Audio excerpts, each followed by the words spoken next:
আসসালামু আলাইকুম, back to my channel Rupsina কিচেনে আপনাদের সবাইকে স্বাগতম। আমরা অনেক রকমের পাকোড়া খেয়েছি। আজকে চলুন একটু ভিন্নভাবে বানিয়ে নিই বাতের পাকোড়া। এই পাকোড়াটা খেয়ে কেউ বুঝতেই পারবে না যে এটা বাত দিয়ে বানানো। চলুন তাহলে দেখে নেওয়া যাক। প্রথমে নিয়ে নিচ্ছি 1 কাপ রেগুলার রান্না করা ভাত, আর দিয়ে দিচ্ছি একটা ডিম, দিয়ে দিচ্ছি স্বাদ মতো লবণ। এবার ডিম আর ভাত একসাথে করে মিশিয়ে নেব। এই কাজটা একটু সময় নিয়ে ধৈর্য ধরে করতে হবে, যাতে করে ভাতের সাথে ডিমটা খুব ভালোভাবে মিশে যায়। মেশানো হয়ে গিয়েছে, এখন এটাকে একটা সাইডে রেখে দেব।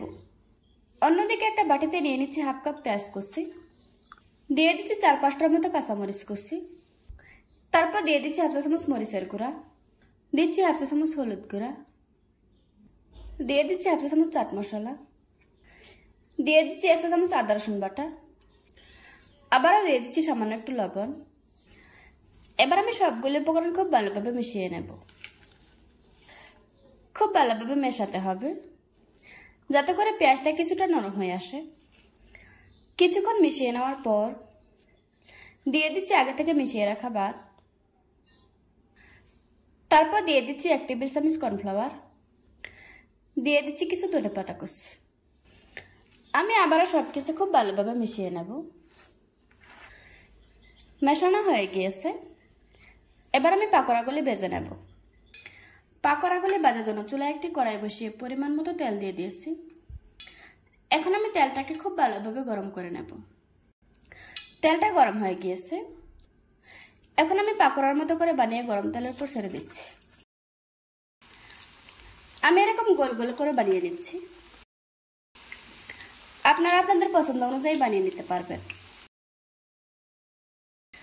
সবগুলি ছেড়ে দেওয়ার পর চুলার আঁচ মিডিয়ামে রেখে উল্টিয়ে পাল্টিয়ে খুব ভালোভাবে ভেজে নেব।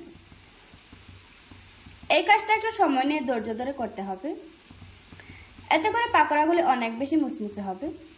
কিছুক্ষণ ভেজে নেওয়ার পর এখন খুব সুন্দর একটা কালার এসেছে। আমার পাকোড়াগুলি ভেজে নেওয়া হয়ে গিয়েছে। এবার আমি তেল ঝরিয়ে একটা প্লেটে তুলে নেব। এভাবে করে আজকে আমি সবগুলি পাকোড়া ভেজে নেব।